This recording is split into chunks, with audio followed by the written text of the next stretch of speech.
So Nintendo just had their Direct a few days ago, and wow, it was quite bad. It was almost entirely all remasters, ports, and Switch 2 versions of games that you probably already own. One port, or I guess emulation, is going to be the Virtual Boy. Yeah, you heard that right. Nintendo is bringing back the Virtual Boy, dude. Oh my god. You know that console or handheld that literally nobody bought? Well, you can get your hands on a replica for only, get this, $100. Now, if a worthless piece of plastic that costs $100 is a bit too expensive, you know, it's a bit out of your price range, because you're like a brokey who can't buy overpriced plastic.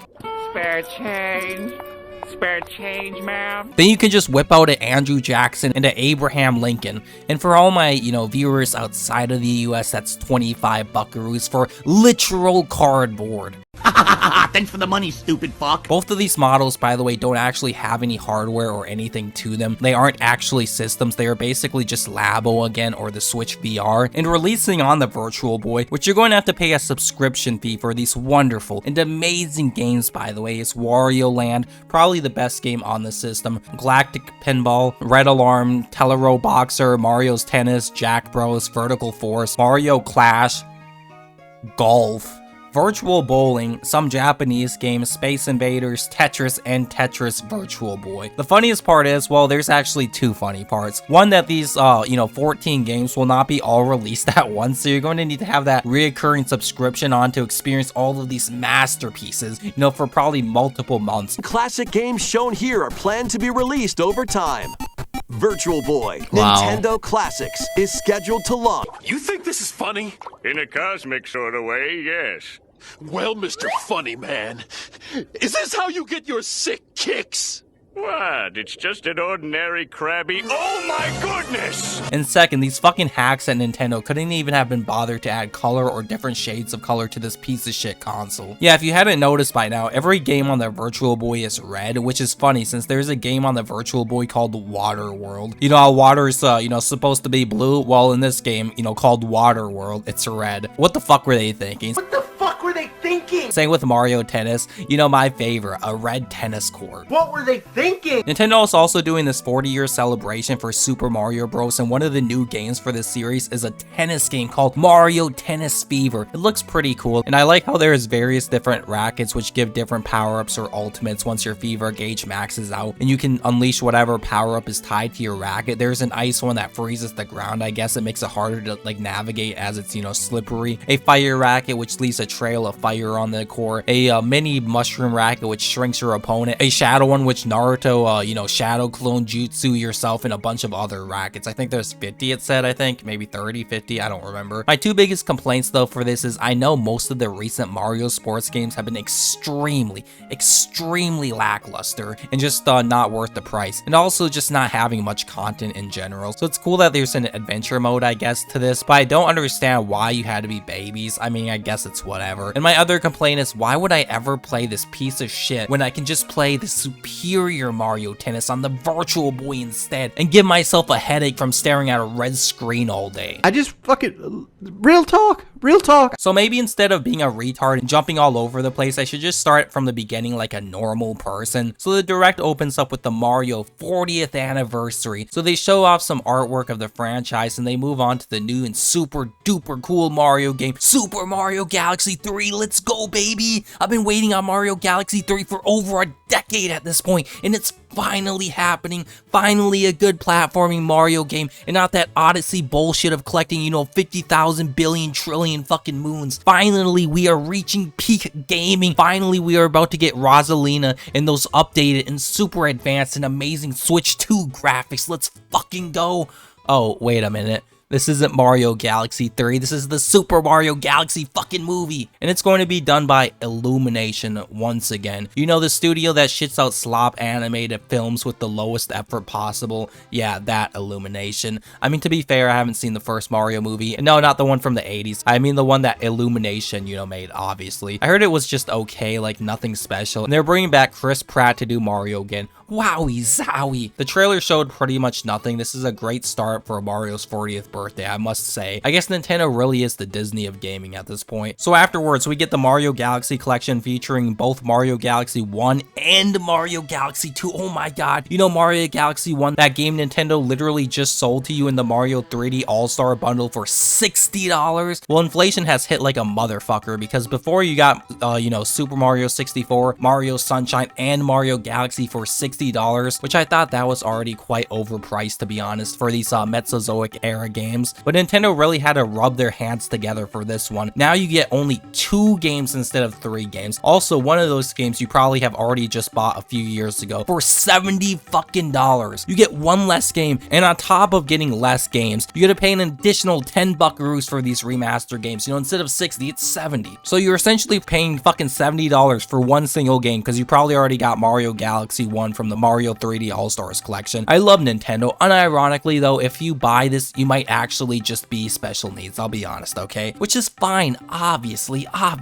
You can't help being born retarded, just like how Nintendo couldn't help being born as toucans from outer space. Next is the Mario Tennis Fever game, which I already showed. Then we get some sweet Mario Wonder DLC as part of the Nintendo Switch 2 edition. Hand over an additional $10 or just buy another brand new copy for $70 for the exact same game as before, but now it runs slightly better and has a better resolution. Wowie zowie. I mean, I guess you get the DLC, which probably will be like 1 hour of content at max. Okay, maybe it'll be a few hours, okay? But definitely not worth, you know, upgrading for $10 or just buying the fucking new Switch 2 version, okay? Let's be honest. After that, we get a brand new Yoshi game called Yoshi in the Mysterious Book, releasing in spring of next year, and it looks okay. I don't know, I'm sure it'll be okay, but probably not $70 okay. And that's it, by the way, for the Mario 40th anniversary. We got a movie by Illumination, a tennis game, a overpriced collection, 1 game you probably already just bought recently, and a Yoshi game. Nintendo really went all out with this one, didn't they? And after this, it'll just be the standard direct, and it's really only downhill from here. Well, with maybe like 1 or 2 exceptions that could be decent to good games, or games that I personally would play myself. So the first game they showed is a game called Stormlancers, and it's a 2D roguelike, and it looks or kind of reminds me of Dead Cells. Other than that, I really don't have anything to say about it. Next up is a game called Dinkum, which is a game I played like 2 or 3 years ago on Steam. I played it for a little bit. It's kind of like Minecraft combined with Stardew Valley or Harvest Moon and Animal Crossing. I remember it being decent, didn't play too much of it though. We then get Split Fiction 2, can't wait for this game, dude. After that, we get Tomodachi Life, Living the Dream, which I never played the other games, but I think they are supposed to be like The Sims, I think. I don't really know, to be honest. Afterwards is the Mortal Kombat Legacy Collection, the 500th collection of the Mortal Kombat classic games at this point. I don't know, if you're going to remaster, you know, the Mortal Kombat games, can we get the games past part 4? Oh wait,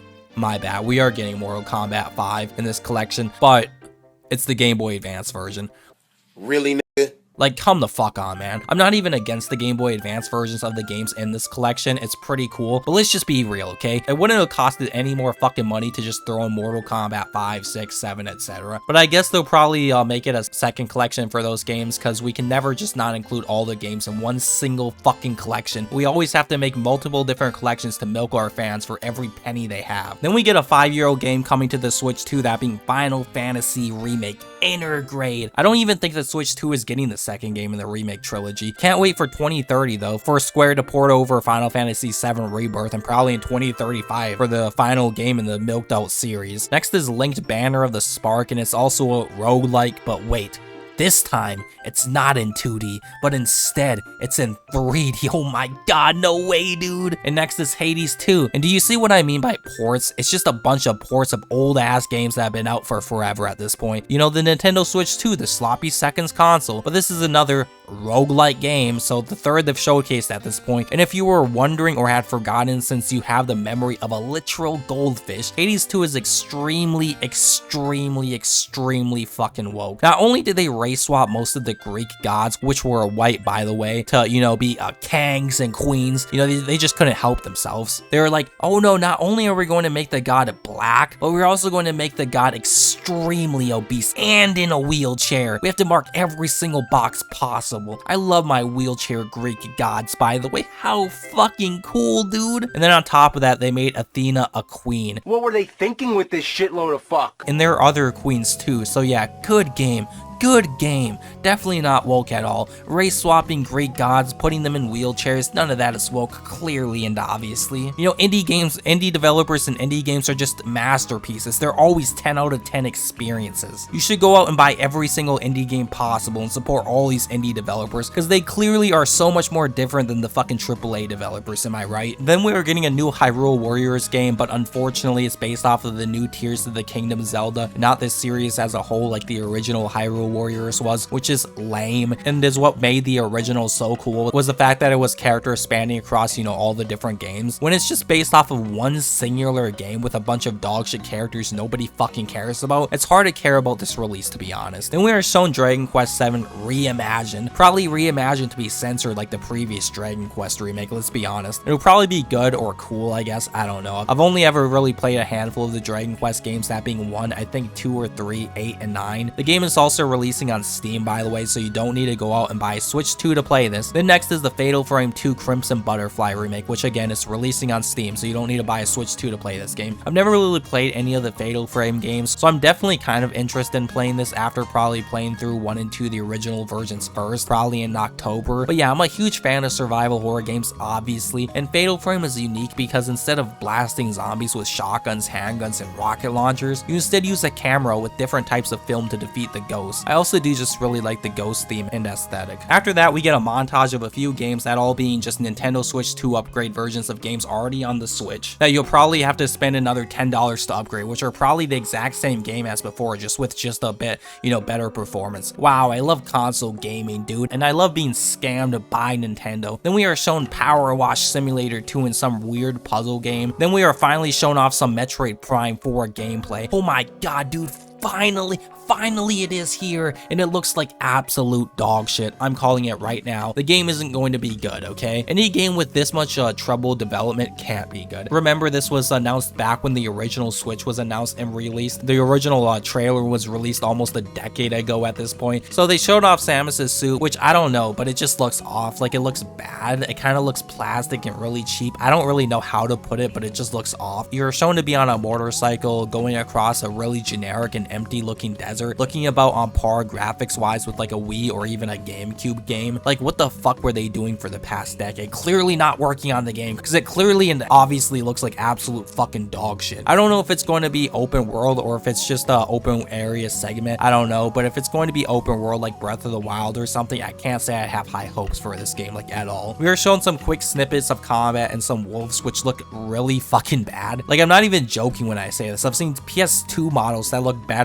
and more detailed than whatever the fuck this is supposed to be. The game just does not look good, like, at all. Not to mention the way they just casually dropped the trailer with no build up, just thrown in the middle of the direct. I don't think even Nintendo wants anything to do with this dog shit. After that, we get some Donkey Kong's Bananza DLC with Donkey Kong Island and some gimmick mode called Emerald Rush that you'll probably play for a grand total of 5 minutes and like 26 seconds before getting bored and never touching that shit again. Exciting, how exciting. Next, they showed off a game called Pokemon Pokopia, which I don't know how this couldn't be on the Switch 1 personally, but this is a game that I would unironically play and I probably would enjoy. It looks like a combination of Minecraft and Harvest Moon or Stardew Valley, and it seems like every Pokemon that you encounter has a different ability, kind of like power, I guess. Bulbasaur lets you plant grass, Squirtle lets you water that grass or, you know, the crops or whatever. Charmander, I'm sure, lets you burn things or start fires, and they showcase a handful of other Pokemon. I don't know if this is going to be like Minecraft, as in a large randomly generated world, or if it'll be more just like a smaller handcrafted world. I don't know. The game does look interesting, and hopefully it does have a good amount of content and stuff to do. It's also being made by the Koei Tecmo people. After that, we are shown the Pokemon Z to A Legends trailer, which is the Legends version of Generation 6 or X and Y. I never played Legends Arceus, but I heard it was pretty solid. I will say though, it's quite pathetic how the Pokemon games are so graphically behind literally everything else, despite, you know, being the largest franchise in the entire world, you know. Then Nintendo continues to prove why they are the true space toucans of the gaming world by releasing day one DLC for Pokemon Z to A Legends. Pure fucking scumbag move. Developing content for a game just to cut it out and charge it to you at release to milk you for extra shekels. Like, piece of shit company. Any company who does that needs to be fucking called out. We are then shown off Danganronpa 2 Dynasty Warriors Origins and some Monster Hunter Stories 3. Then they show off some Resident Resident Evil 9. Oh my god, dude, I can play Resident Evil 9 on the go.